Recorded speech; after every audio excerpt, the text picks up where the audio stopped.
संतप्त मानस शांत हों, जिनके गुणों के गान में वे वर्धमान महान जिन विचरे हमारे ध्यान। समयसार परमागम के परिशिष्ट में 47 शक्तियों की चर्चा चल रही है। 23वीं निष्क्रियत्व शक्ति के संदर्भ में एक किताब जो आपके पास है उसका पेज नंबर 394 निकालो, 394।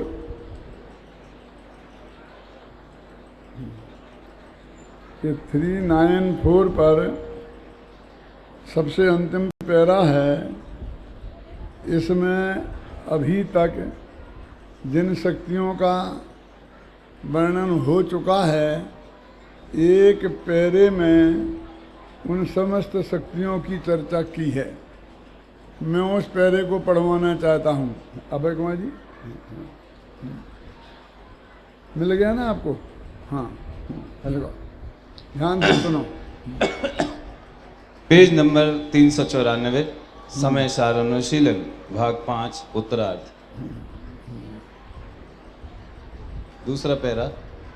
इन शक्तियों के विवेचन में त्रिकाली ध्रुव भगवान आत्मा का स्वरूप क्रमशः स्पष्ट होता जा रहा है। जीवत्व शक्ति में जीव के लक्ष्यभूत त्रिकाल जीवन, चिति, दृष्टि, ज्ञान, सर्वदर्शित्व, सर्वज्ञत्व, स्वच्छत्व, प्रकाश, परिणम परिणामकत्व शक्तियों में आत्मा का लक्षण, दर्शन, ज्ञान, स्वभाव, सुख शक्ति में आत्मा के अतीन्द्रिय आनंद के साथ साथ सम्यक श्रद्धा और सम्यक आचरण, वीर्य शक्ति में स्वरूप की रचना करने वाला आत्मा का अनंत वीर्य, प्रभुत्व शक्ति में प्रभुता, विभुत्व शक्ति में आंतरिक वैभव, असंकुचित विकासत्व शक्ति में अमर्यादित विकास, अकार्य कारणत्व शक्ति में पर के साथ कार्य कारण भाव का अभाव, त्यागोपादान शून्यत्व शक्ति में आत्मा में पर के ग्रहण त्याग का अभाव, अगुरु लघुत्व शक्ति में षटगुणी हानि वृद्धि, उत्पाद व ध्रुवत्व शक्ति और परिणाम शक्ति में आत्मा में निरंतर होने वाले उत्पाद व्यय और कभी न बदलने वाली ध्रुवीय रूपता, अमूर्तत्व शक्ति में आत्मा का अमूर्तिकपना और अकर्तत्व अभोक्तत्व शक्तियों में रागादि भावों का अकर्तत्व अभोक्तत्व लाकर अब इस निष्क्रियत्व शक्ति में आत्मा के प्रदेशों की अकंपता बता रहे हैं।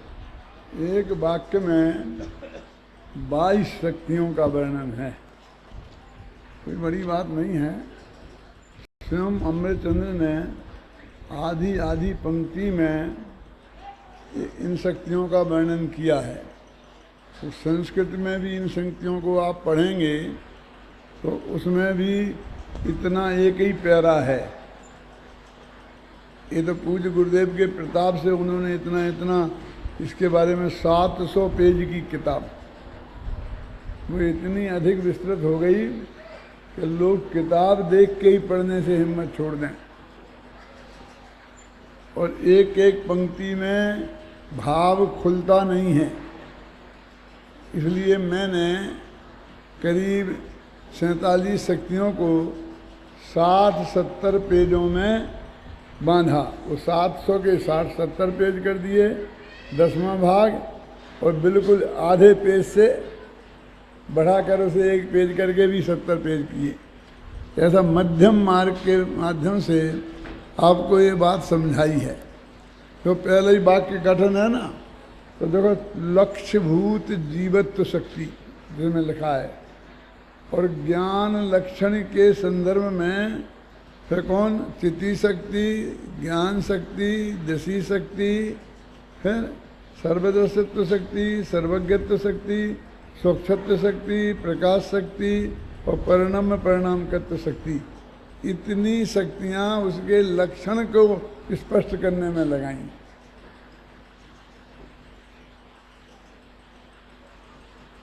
फिर सुख शक्ति, वीर शक्ति, प्रभुत्व शक्ति, विभुत्व शक्ति, इस तरह से भगवान आत्मा का स्वरूप स्पष्ट होता जाता है।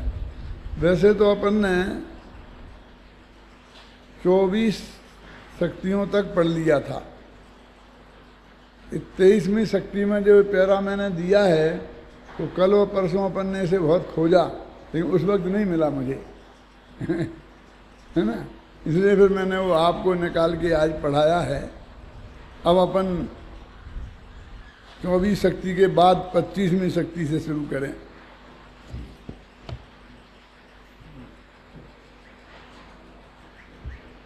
थोड़ा कठिन विषय आएगा और अब आप लोग भी सिलेक्टेड रह गए हैं। बेचारे विद्यार्थी हैं, वे तो परीक्षा में बैठे हैं, कुछ अध्यापक लोग व्यवस्था में लग रहे हैं, है ना। तो अभी सिलेक्टेड लोग हैं। सिलेक्टेड को हिंदी में जरा ऐसा शब्द है कि बोलने में अच्छा नहीं लगता है, इसलिए मैं अंग्रेजी शब्द का ही प्रयोग करता हूँ। क्यों हिंदी में उसका अर्थ करते हैं तो क्या करेंगे कि छटे छटाए लोग रह गए हैं, हैं? और छटे छटाए का अर्थ हिंदी में आप समझते हैं क्या होता है? लेकिन समझ में आएगा। समझ में नहीं आए ऐसी कोई बात नहीं, संभव नहीं है। समझ में आने लायक नहीं होता तो कुंद कुंद अमृतचंद्र आचार्य लिखते ही क्यों? वो तो ऐसी चीज़ ही लिखें कि जो हमारी समझ में आए। पूज्य गुरुदेव श्री हमेशा ये तर्क दिया करते हैं कि इसने ये मान लिया है कि हमारी तो समझ में आएगा ही नहीं, समय सार बहुत ऊंचा ग्रंथ है। तो वो कहते हैं कि समझ में आने में तो कोई दिक्कत नहीं है, लेकिन समझ में आएगा नहीं, ये जो तेरी मान्यता है ये सबसे बड़ी बाधा है। वो तेरे को समझने नहीं देती, तेरे उपयोग को गहराई से उसमें लगाने नहीं देती। उपयोग को गहराई से लगाए तो सब समझ में आए। देखो, स्वधर्म व्यापकत्व शक्ति, अब ये बहुत क्लियर है कि भगवान आत्मा की जो ये अनंत शक्तियाँ हैं वो अपने धर्मों में, माने गुणों में, अपनी शक्तियों में ही व्याप्त है। शरीर आदि पर पदार्थों में व्याप्त नहीं है और राग आदि विकारी भावों में व्याप्त नहीं है। भाई इतना सा अर्थ है, इसमें क्या दिक्कत है? स्वधर्म व्यापकत्व, इस शक्ति का ये काम है कि हमारी सारी शक्तियों में व्याप्त रहें और बाहर व्याप्त ना हो। क्या मतलब? सारी शक्तियों में व्याप्त रहें, मैंने सब अपने अपने में व्याप्त रहें, ये नहीं। वो स्वधर्म है ना, व्यापकत्व नाम की जो शक्ति है उसका रूप सब शक्तियों में है। इस कारण से ये स्वधर्म व्यापकत्व शक्ति भी सब शक्तियों में व्याप्त है और एक शक्ति दूसरी शक्ति में व्याप्त है। ज्ञान शक्ति अनंत शक्तियों में व्याप्त है, सुख शक्ति अनंत शक्तियों में व्याप्त है, स्वच्छत्व शक्ति अनंत शक्तियों में व्याप्त है। अकेला ज्ञान ही स्वच्छ नहीं है, दर्शन भी स्वच्छ है और अनंत गुण हैं, वे भी अत्यंत निर्मल हैं। किसी को लगे ये काम कौन करेगा, तो कहते हैं वो जो स्वच्छत्व नाम की शक्ति है, एक है ना स्वधर्म व्यापकत्व नाम की शक्ति है, पर इसका यही काम है कि हर धर्म माने शक्ति, गुण, स्वभाव सबके अर्थ में प्रयुक्त किया है। जैसे कई जगह शक्ति कह दिया तो चारों आ जाती है ना, यहाँ पर धर्म शब्द का प्रयोग भी चारों में ही है। अब देखो, इस नाम में जितनी सरलता है, परिभाषा में उसकी अपेक्षा थोड़ी कठिनता हो गई।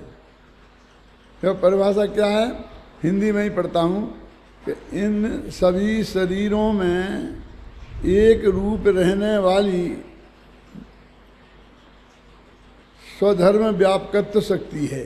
अब शरीरों में एक रूप व्याप्त रहने वाली, ऊपर है ना, सर्व शरीरैक स्वरूपात्मिका स्वधर्म व्यापकत्व शक्ति। शरीरों में एक रूप व्याप्त रहने वाली क्या?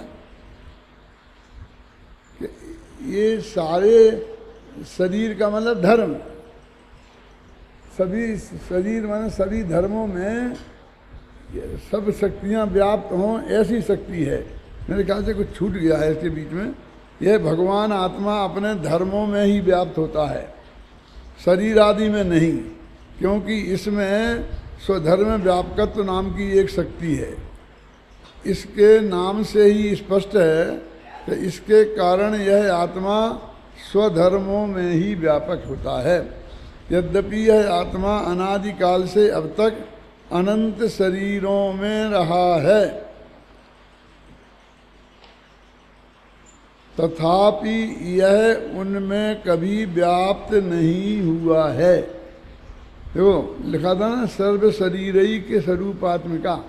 अब वो ऐसी भाषा है कि वो मूल शब्द से कठिन हो गई। वो कहते सारे शरीर में व्याप्त रहा जो आत्मा अनादिकाल से ले आज तक, तो अनंत शरीर हो गए ना, तो हर शरीर में रहा ना कभी, लेकिन उन अनंत शरीरों में रहकर इसने एकात्मकता नहीं छोड़ी। माना आत्मा की जो आत्मकता है वो नहीं छोड़ा, और शरीरात्मकता नहीं हुई। शरीरों में रह करके भी शरीरात्मक नहीं हुआ, और आत्मा की जो अनंत शक्तियां हैं उनमें हुआ। यद्यपि यह आत्मा अनादिकाल से अब तक अनंत शरीरों में रहा है, तथापि यह उनमें कभी भी व्याप्त नहीं हुआ। शरीरों में शरीर रूप न होकर सदा ज्ञानानंद स्वभावी ही रहा है। यह भगवान आत्मा इस स्वधर्म व्यापकत्व शक्ति के कारण अपने अनंत गुणों में, देखो धर्मों में, शक्तियों में और निर्मल पर्यायों में तो व्याप्ता है, पर शरीरों और रागादि विकारी परिणामों में व्याप्त नहीं होता। रागादि होते हुए भी शरीरों में रहता हुआ भी उनमें व्याप्त नहीं होता, स्वसीमा में ही रहता है। अभी इसमें बहुत स्पष्ट शब्दों में आ गया है। और मूल शब्द जो नाम है उसमें से भी निकलता है, लेकिन वो जो परिभाषा दी है वो उसकी भाषा ऐसी होगी कि उस भाषा में इसे और हम कन्फ्यूज हो जाते हैं। बहुत सीधी सरल है। क्या कह रहा है कि आत्मा में ऐसी शक्ति है कि वो शरीर में रहते हुए भी शरीर में व्याप्त नहीं हो। उसमें राग है पर वो राग में व्याप्त नहीं हो। और आत्मा के जो अनंत गुण हैं उसमें प्रत्येक गुण व्याप्त हो, अनंत गुणों में प्रत्येक गुण व्याप्त हो, उनकी निर्मल पर्यायों में व्याप्त हो, ऐसी सामर्थ्य आत्मा में है। और उस सामर्थ्य का नाम है स्वधर्म व्यापकत्व शक्ति। ज़्यादा कठिन नहीं है, थोड़ा उपयोग लगाकर पढ़ेंगी तो सब समझ में आएगा। नहीं लगाएंगी तो चाहे इतना माथा मारना तो नहीं आएगा समझ में। अब अगली और इतना बड़ा नाम कि उसे पढ़ के ही घबराहट हो जाए।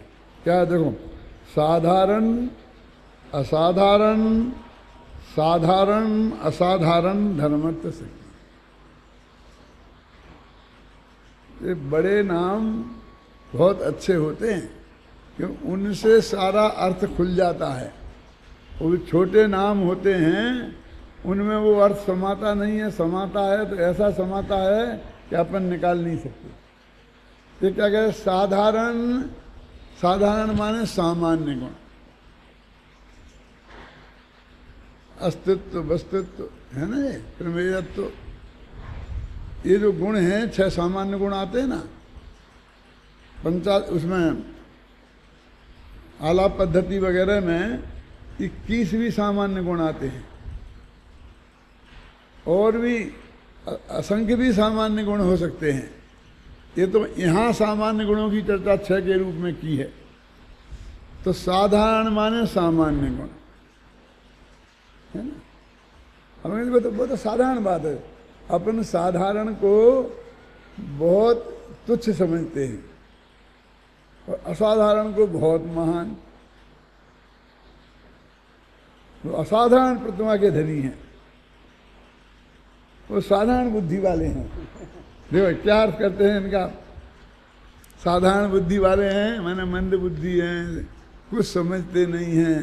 असाधारण प्रतिमा के धनी हैं माने बहुत बुद्धिमान हैं। लेकिन यहाँ साधारण माने जो सब में पाए जाएं, और असाधारण माने जो सब में नहीं पाए जाएं, स्पेशल जगह ही पाए जाएं, उन्हें असाधारण बोलते हैं। तो कहते हैं कुछ गुण धर्म ऐसे हैं कि जो साधारण हैं, यानी सब में पाए जाते हैं। अब जो चीज सब में पाई जाती है वो चीज को लोग कीमत नहीं करते, बहुत उसे असाधारण साधारण है बात, तो उसमें क्या दम है। मैं बोलता हूँ देखो, अनाज, पानी और हवा और कपड़े, ये हमारे जीवन के लिए, मनुष्यों की सभ्यता से रहने के जीवन के लिए 4 चीज़ें जरूरी हैं।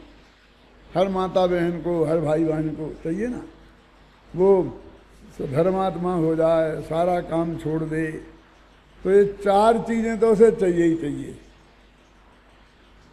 मणिराज हो तो 3 समझ लो, और उसके नीचे की भूमिका में हो तो 4। कौन कौन? कपड़ा, आहार, पानी और हवा। जीने के लिए 4 चीजें चाहिए ना। अब मैं आपसे पूछता हूं कि 4 में कौन कीमती है और कौन साधारण है? और हवा बिल्कुल साधारण लगती है। क्यों? हर एक को मुफ्त में प्राप्त है। ये बात अलग है कि वही पंखा के माध्यम से आए, इसके माध्यम से आए तो कीमती हो जाती है, लेकिन वैसे चलती है तो कोई पैसा नहीं लगता ना किसी को, सब साधारण लगती ना। और अपेक्षाकृत पानी भी तो भी बिना पैसे का मिल जाता है अभी तक। तो आगे मिलेगा कि नहीं मिलेगा मैं नहीं जानता। क्यों? मुझे बहुत आश्चर्य हुआ कि कल मैं रास्ते में आता था तो ऐसी कल ठेली थी छोटी छोटी, उनको लिखा था कि 1 गिलास पानी ठंडा, और उसकी कीमत लिखी थी, लेकिन कीमत मुझे नहीं दिखी समझ ली। तो मेरे मुंह से निकल गया कि 25 पैसे में मिलता होगा। तो हमारा ड्राइवर बोला कि नहीं दादा, 2 रुपये में 1 गिलास पानी। क्या ज़्यादा दिन नहीं हुए, अभी 10-20 साल पहले ही 2 रुपये में 1 गिलास दूध मिल जाता था।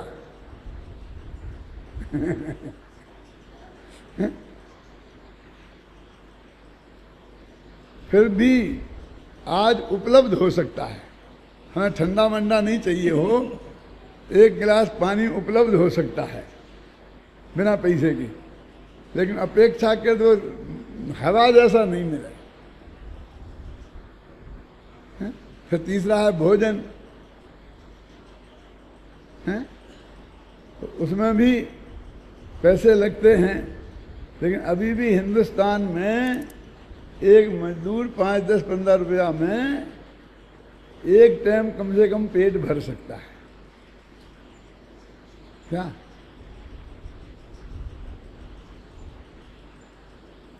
लेकिन कपड़े तो बहुत महंगे, लेकिन वास्तव में जीवन के लिए देखो तो हवा अनिवार्य है। उसके बिना आधा घंटा का 2 मिनट भी नहीं चले। तो ज़्यादा कीमती कौन हुई? पैसे से मत गिनो। जीवन के लिए ज़्यादा कीमती हवा है, और पानी का 4-6 घंटे चल सकता है, 24 घंटे नहीं चल सकता। तो वो उससे ज़रा ज़्यादा कीमती है। क्योंकि वो 24 घंटे नहीं चाहिए, 24 घंटे निकाल सकते हैं। तो भोजन 2-4 दिन निकाल सकते हैं, तो वो उससे ज़्यादा कीमती है। और कपड़े क्यों, उसके बिना जीवन ही निकाल सकते हैं पूरा, हैं? तो वो उससे महंगे हैं। क्यों कि प्रकृति ने ये व्यवस्था की। क्या व्यवस्था की प्रकृति ने? कि भैया सांस के बिना कोई जिंदा नहीं रहेगा। यदि हवा पे हमने पैसा लगाया तो लोग फिर जिंदा नहीं रह पाएंगे। इसलिए उसको तो हवा मुफ्त में मिलनी चाहिए। और कहाँ? पेट्रोल पंप पे कि भोजनालय में? कहाँ मिलना चाहिए? कि जहाँ तुम्हारी नाक है वहाँ हवा होना चाहिए। समझ गए ना आप? क्योंकि वहाँ हवा नहीं होगी तो कहाँ दौड़ के जाएंगे हम, जब तक तो मर जाएंगे।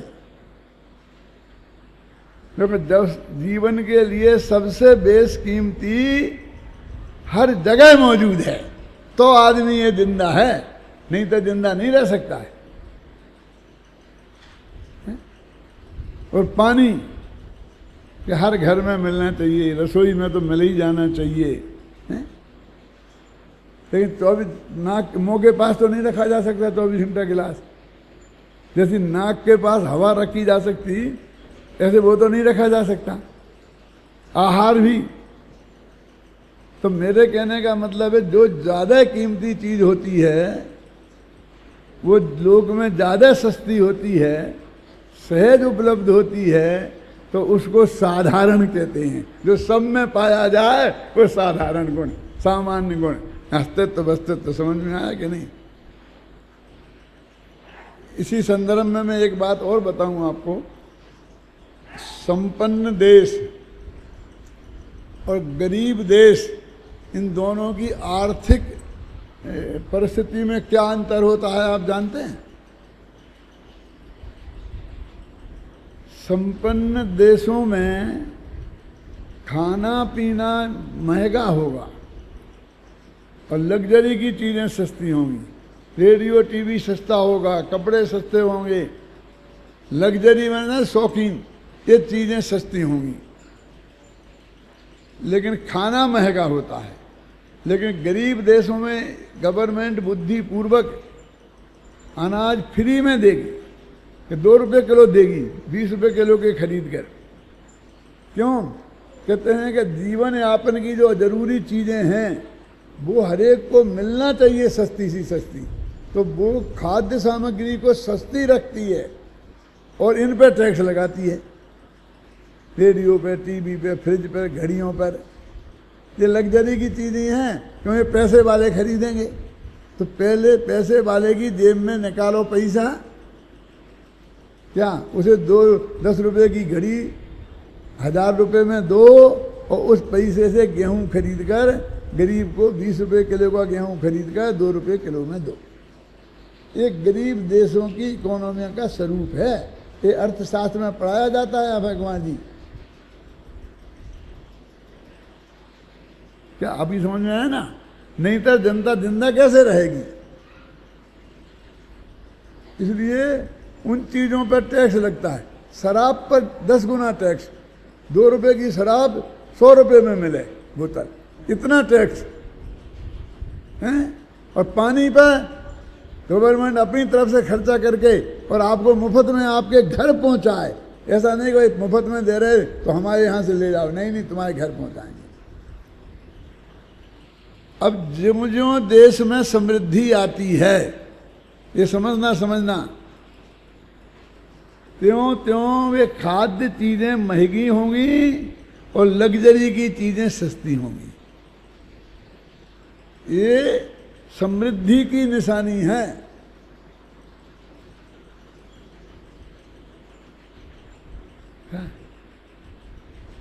क्योंकि लग्जरी चीज़ें इतनी रखनी है तुमने, एक घर में एक कमरे में 2 टीवी, रसोई में अलग, तो तुम्हारे पास इतना फालतू पैसा है। तो अब तुमको उन्हें और बेचना है टीवी, क्या करें? घर घर में घुस गया टीवी, अब और बिके कैसे? तो नए मॉडल, उसमें ये सुविधा, इसमें लाल रंगीन, इसमें कलर बढ़िया, ऐसी चीज़ें घुसेड़ करके एक एक घर में 10-10 घुसेड़ेंगे। तो जब लग्जरी नहीं बढ़ाएंगे तो कैसे घुसेड़ेंगे? ये हर साल नया फ़ोन निकाल देते हैं, 3 नंबर, 4 नंबर, 5 नंबर, 6 नंबर, क्या का। बस थोड़ी सी चीज़ बढ़ा दी और आपको पुराना फेंकवा देते हैं आपसे, और नया खरीद लो, फिर अगले साल में फिर नया लाते हैं, वही कंपनी। क्यों? फिर नया लाती है, पुरानी फेंकवाती है। ऐसे टनों मनो नहीं टनों टेलीफोन के ढेर लग गए हैं, कूड़ा इकट्ठा, कि कूड़ा कहाँ फेंकें समुद्रों में। विश्व में 6 अरब आदमी हैं, वो 6 खरब टेलीफोन बन गए होंगे, और कंपनियां बनाए जा रही हैं। तो साधारण मतलब समझ गए ना, जो सबको सहज उपलब्ध हो, जिसके बिना जीवन नहीं चले, तो सर्वाधिक महत्वपूर्ण है। और ये लग्जरी की चीज़ है, इसके बिना जीवन चलता है। तो ये सामान्य, साधारण माने सामान्य गुण। अब असाधारण गुण, कि इनकी क्या जरूरत है? कि परद्रव्यों से भिन्नता करने के आधार हैं ये। जीव अलग है और पुद्गल अलग है, देह जुदा आत्म जुदा, यही तत्व को सार। शरीर अलग है और आत्मा अलग है, ये बताना हो तो उसका जो विशेष गुण है कौन? जीव का ज्ञान, और पुद्गल का रूप रसगंध स्पर्श। अब ये यहाँ काम आएंगे, समझे ना? तो एक साधारण गुण माने सामान्य गुण, फिर असाधारण गुण माने विशेष गुण। अब तीसरे कौन? कि साधारण असाधारण। अरे ठीक है, कि सामान्य विशेष। एक साधारण, एक विशेष, एक सामान्य, एक विशेष, और एक सामान्य विशेष, दोनों का मिक्सचर। और इसमें भी मिक्सचर चलता है।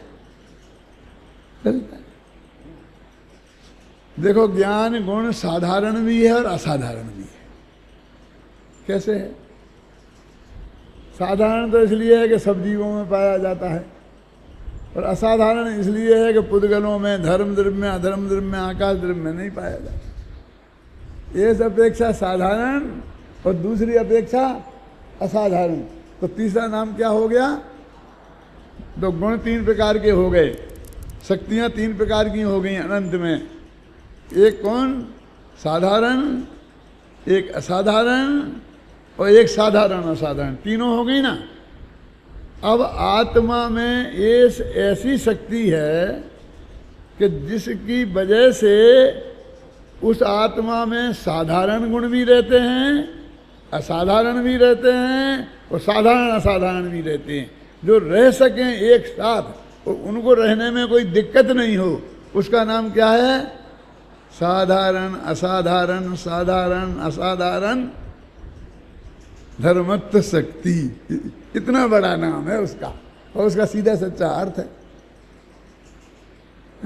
मैंने भी रट के तो नहीं लाया हूं ना, लेकिन नहीं देखे बोल दिया ना, उसमें कोई कठिनाई नहीं है। एक दफे जरा उपयोग लगाकर समझ लो, फिर आप ही बना सकते हो। साधारण असाधारण।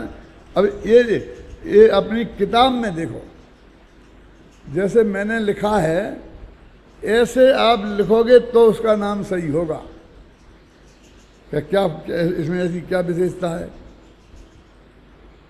देखो, साधारण 1,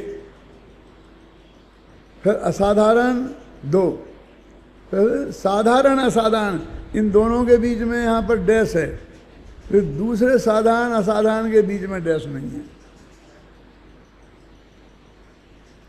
इसका कुछ मतलब है। पहले साधारण और असाधारण में डैश क्यों है? इसलिए है, जरा आप तो बहनें भी पढ़ी हैं ना, समझती हैं, तो कहते हैं कि साधारण और असाधारण। असाधारण में आ होता है ना, वो साधारण के अंत में अणा में भी आ है। तो यदि वो डैश नहीं लगाएंगे तो उसमें सवर्ण संधि हो जाएगी, दीर्घ संधि हो जाएगी, तो वो साधारणा असाधारण हो जाएगा। अन्ना जी ख्याल में आई ना?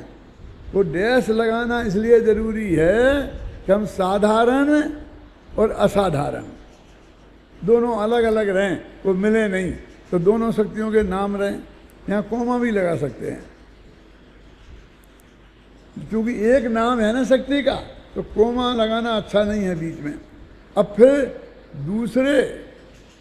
दूसरा दो साधारण और असाधारण दोनों को मिलाकर एक है, तो वहाँ संधि करनी ही है, इसलिए न डैश नहीं लगाया और साधारण असाधारण कर दिया। तो ऐसा करेंगे तभी आपके ख्याल में वो बात आएगी। भाषा में भी संधि होता है, विच्छेद होता है, समास होता है, विग्रह होता है। सुना कभी? दो राजाओं में समझौता हो जाता है ना, उसे क्या बोलते हैं? संधि। और दो राजाओं में झगड़ा हो जाता है, उसे क्या बोलते हैं? विग्रह। दो शब्दों में समझौता हो जाता है तो उसका नाम है संधि। तो संधि उसे कहते हैं कि भाई दो शब्द मिलके एक ही शब्द बन जाए, फिर दो शब्द जैसे नहीं दिखें।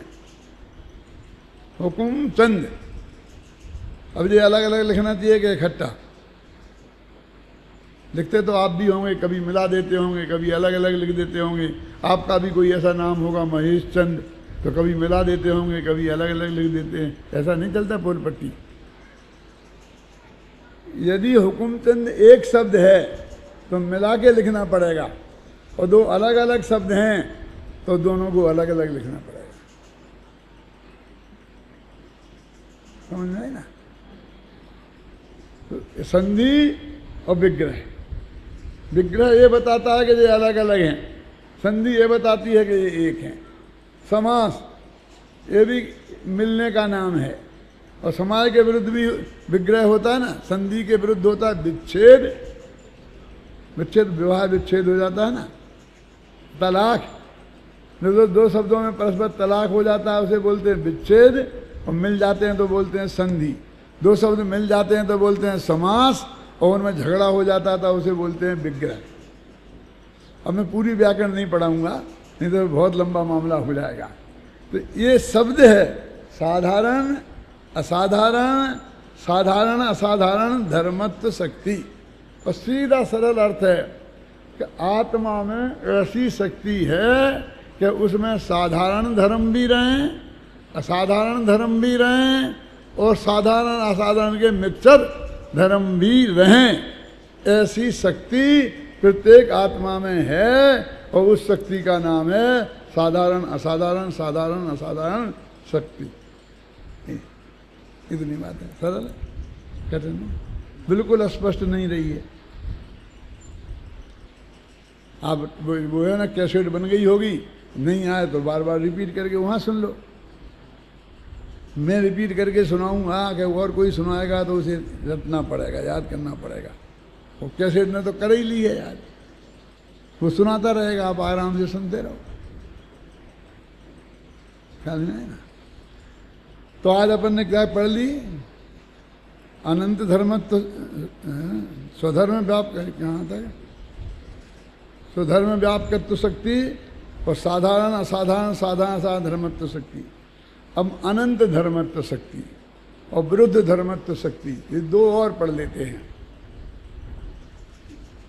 10 तो बज गए, लेकिन कहाँ जाओगे? क्या है कार्यक्रम आगे? बंद कर दूं? तो पढ़ लेते हैं। देखो, अनंत धर्मत्व शक्ति और विरुद्ध धर्मत्व शक्ति। कि आत्मा में अनंत धर्म हो तो भी आत्मा को कोई घबराहट नहीं है कि अनंतों को मैं कैसे संभालूंगा। आजकल माताएं बहनें एक दो बच्चे से ज़्यादा बच्चे पैदा नहीं करती हैं कि कौन संभालेगा।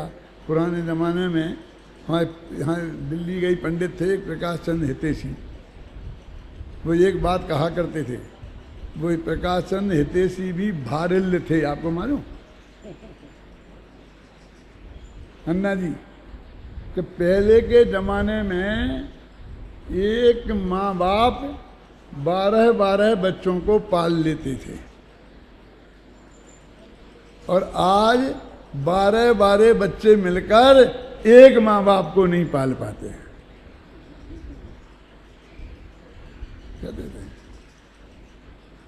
उन्होंने भोगा होगा, कुछ महसूस किया होगा कुछ गहराई से, हैं? ये अनंत अनंत धर्म। देखो, एक कीड़ा होता है, उसके साथ 6-8 टांगें होती हैं, 12 सिंगा होता है। इसके 2 सींग हैं जिस जानवर के, वो तो उसकी रक्षा के बहुत बड़े निमित्त हैं, और 12 सींग उसकी रक्षा के नहीं, मौत के निमित्त हैं। क्योंकि वे 12 सींग से वो किसी को मार तो सकता नहीं, तो ऐसे उलझे रहते हैं, ऐसे टेढ़े टेढ़े टेढ़े कि कहीं लगता ही नहीं। और वे 12 सींग जाके झाड़ियों में उलझ जाते हैं तो फिर निकलते ही नहीं है, पीछे से आगे शिकार खा जाता है। ऐसे 2-4 धर्म होते तो मजा आ जाते। अब ये अनंत अनंत धर्म कहाँ संभाले? धर्म ही को संभालते रहें। ऐसी विकल्प किसी को हो, ऐसा चिंता हो कि अनंत धर्म आत्मा में कैसे रहेंगे, ये तो बहुत टेढ़ा काम है। तो वो कहते हैं एक अनंत धर्मत्व शक्ति नाम की एक ऐसी शक्ति है 47 शक्तियों में कि जिसकी वजह से वे अनंत धर्म एक साथ आत्मा में रह सकते हैं और आत्मा को कोई बोझा नहीं। उसका नाम क्या है? अनंत धर्मत्व शक्ति। और विरुद्ध धर्मत्व शक्ति, इसका कार्य का नाम है कि अनंत तो रह सकते हैं, रहने में झगड़ा तो 2 का है। घर में 10 भाई भी रहें कोई दिक्कत नहीं है, लेकिन लड़ने वाले 2 भाई नहीं रह सकते। 2 परस्पर विरोधी नेचर के हैं, नहीं रह सकते। 10 न्योले एक साथ रहें, 10 सांप एक साथ रहें, लेकिन एक जगह में, एक बिल में एक न्योला और एक सांप नहीं रह सकते। क्यों? तो कहते घबराओ मत, एक शक्ति और है जिसका काम है विरुद्ध धर्मत्व शक्ति, कि परस्पर विरोधी धर्म भी एक आत्मा में एक साथ बहुत आसानी से रह सकते हैं। ये कठिन है। विरुद्ध धर्मत्व शक्ति कि विरोधी धर्म आत्मा में रहें, ऐसी शक्ति है। अनंत धर्मत्व शक्ति, अनंत धर्म रहें, ऐसी शक्ति है। सरल है, कठिन नहीं है। थोड़ा उपयोग सूक्ष्म करना पड़े, उपयोग लगाना पड़े। इसके बिना उपयोग लगता ही नहीं है तो कोई क्या करे? देखो, अब इनको मैं पढ़ता हूं जरा, इनका अर्थ है। परस्पर भिन्न लक्षणों वाले अनंत स्वभावों से भावित एक ऐसा भाव है लक्षण जिसका ऐसी अनंत धर्मत्व शक्ति है। देखो, साधारण असाधारण, साधारण असाधारण धर्मत्व शक्ति में से यह बात तो स्पष्ट हो गई थी कि भगवान आत्मा में साधारण धर्म, असाधारण धर्म और साधारण असाधारण धर्म, ये 3 प्रकार के धर्म पाए जाते हैं। पर यह स्पष्ट नहीं हो रहा था कि वे धर्म कितने हैं। साधारण है, असाधारण है, दोनों के मिक्सचर भी हैं कितने, ये बताने के लिए अनंत धर्मत्व शक्ति बताई। क्या? और वे धर्म अनंत रह सकते हैं, एक ही जाति के हों, एक ही दिशा के हों।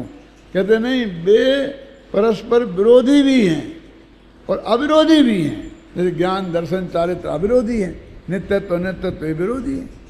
सब लिखा है, इसमें पढ़ लेना आप। अर्थात एक आत्मा में कितने धर्मों को धारण करने की शक्ति है। अतः अनंत धर्मत्व शक्ति में यह बताया जा रहा है कि भगवान आत्मा में अनंत धर्मों को धारण करने की शक्ति है। विभिन्न लक्षणों के धारक, विभिन्न अनंत गुणों को धारण करने की शक्ति का नाम अनंत धर्मत्व शक्ति है। अनंत धर्मत्व शक्ति के निरूपण के उपरांत अब विरुद्ध धर्मत्व शक्ति का निरूपण करते हैं। विरुद्ध धर्मत्व शक्ति का स्वरूप आत्मख्याति में इस प्रकार दिया है। तद्रूपमयता अतद्रूपमयता जिसका लक्षण है, उस शक्ति का नाम है विरुद्ध धर्मत्व शक्ति।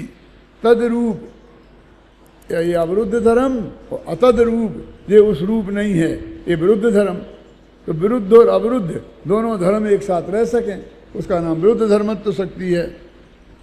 अनंत धर्मत्व शक्ति में यह स्पष्ट हो गया था कि भिन्न भिन्न लक्षण वाले अनंत धर्म आत्मा में रहते हैं, पर यह बात स्पष्ट नहीं हो पाई थी कि क्या परस्पर विरुद्ध स्वभाव वाले धर्म भी एक साथ आत्मा में रह सकते हैं। यह विरुद्ध धर्मत्व शक्ति यह बताती है कि न केवल अनंत धर्म हैं, किंतु परस्पर विरोधी प्रतीत होने वाले अनंत धर्म युगल भी आत्मा में एक साथ रहते हैं। तो इस तरह अपन ने ये 28 तक पढ़ ली हैं। अभी आप घर पर एक दफ़े एक किताब है ना, कौन सी, 47 शक्ति वाली, उस किताब में 46-47 पेज होंगे। उन पेजों को पढ़ो तो बहुत समझ में आएगा, और नहीं तो इस समय सार में पढ़ो। इस समय सार में इसलिए बता रहा हूँ कि वे 47 पेज इसमें हैं, जो पुराना समय सार होगा उसमें नहीं होंगे। उसमें वो 2-3 पेजों में ही निपटा दिया है जयचंद जी छाबड़ा ने, क्या, इसलिए वो किताब अलग छाप दी। कभी तुम्हें इतना मोटा पोथर ना कहाँ लिए फिरो। आजकल तो शास्त्र भी हमें बोझा लगने लग गए हैं। क्यों? पहले माँ बाप 7-7, 8-8 वर्ष के बच्चे को भी लाद के चलते थे, इधर लाद के चलते थे। सम्मेद सागर की यात्रा पूरे बच्चों को साथ में ले जा करके करते थे। अब तो 2 महीने का बच्चा माँ से नहीं संभलता है, हैं? अब इतना बड़ा शास्त्र कौन संभाले? तत्वा सूत्र है ना, तो वो 400 पेज से ज़्यादा का हो गया, इकट्ठा छापा तो दादा वो 800 ग्राम हो गया। तो मैं कहिए 800 ग्राम कौन ढोएगा? 2 हिस्सों में करो ऐसे, और 2 भागों में छापो, क्योंकि 10 ही अध्याय तो एक साथ पढ़ेगा नहीं। जब शुरू से 5 अध्याय पढ़ेगा तो आधा ले जाएगा, आधा घर में रखा रहेगा, फिर अगले पढ़ेगा तो वो 5 अध्याय ले जाएगा। पोर्टेबल बना के रखो कि जिससे वो आसानी से ले जा सके। प्लेन में जाओ तो इतने से किलो से वजन ज़्यादा नहीं ले जा सकते। हम अपना 5 किलो वजन उठा नहीं सकते इस हाथ से, हर एक की ये हालत है। तो इसलिए वो कम वजन हो, ऐसे हम साधनों से इस चीज़ का हम अभ्यास करें तो अनंत धर्म कहाँ तक समेटें कि भाई तुम घबराओ मत, आत्मा में ऐसी शक्ति है कि वो अनंत धर्मों को संभाल लेगा, विरुद्ध धर्मों को संभाल लेगा, हैं? तो 28 तक अपन ने पढ़ लिया। अब मैं कल 29वीं, अब कल मेरे ख्याल से लास्ट व्याख्यान होगा। कब होगा, क्या होगा, होगा कि नहीं होगा मुझे पता नहीं है। हो सकता है दीक्षांत भाषण नहीं होगा तो 28 पक्के। अब 29वीं शक्ति फिर समझना हो तो 28 जुलाई से लगने वाले जयपुर शिविर में आना। ये आगे विराट काष्टंग वहाँ से होगा, क्या वो आगे, क्योंकि यहाँ से तो मैं विदेश चला जाऊँगा और फिर शिविर के ही पहले आऊँगा बस वहाँ, तो वहाँ पढ़ाऊँगा ये सब। तो मैंने ऐसे ही चलाया है अभी तक, और जल्दी से जल्दी ये समय सार पूरा हो जाए एक दफ़े तो पहली गाथा के मंगलाचरण से लेकर अंतिम गाथा परिशिष्ट सहित पूरा वीडियो बन जाए, जो टीवी पे आ रहा है ना, ऑडियो वीडियो पूरा सेट आपको उपलब्ध हो जाए कि जो समय सार मेरे मुख से सुनने के इच्छुक हैं उनको मेरे नहीं रहने के बाद, नहीं बोलने के बाद भी प्राप्त होता रहे, ये मेरी भावना।